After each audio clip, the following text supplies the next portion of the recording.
হঠাৎ দাদির ওপর ড্রাগের প্যাকেট এসে পড়ে।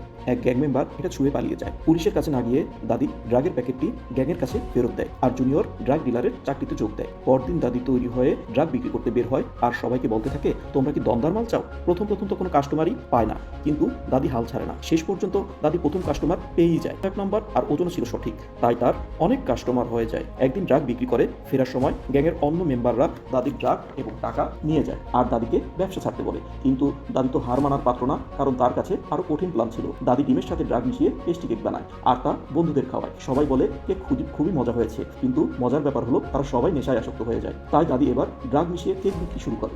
মাত্র এক সকালেই দাদির সব কেক বিক্রি হয়ে যায়। দাদির কাস্টমাররা কেকের ভরপুর মজা নিতে শুরু করে। এভাবে দাদি এলাকার সেরা ড্রাগ বিক্রেতা হয়ে যায়। শেষ পর্যন্ত বস দাদির সাথে দেখা করতে আসে। বস বুঝতেই পারে না দাদি কিভাবে তার সেল 3 গুণ বাড়িয়েছে। দাদি বলে, যদি আমি তোমাকে বলেই দেই তবে আর এটা আমার সিক্রেট থাকবে না। বস দাদির কথায় খুশি হয় এবং এলাকার বড় ডিলার হিসেবে দাদিকে নিয়োগ দেয় আর বর্তমান ডিলারকে চাকরি থেকে বের করে দেয়। দাদির জন্য একটা লাইক আর সাবস্ক্রাইব তো হতেই পারে।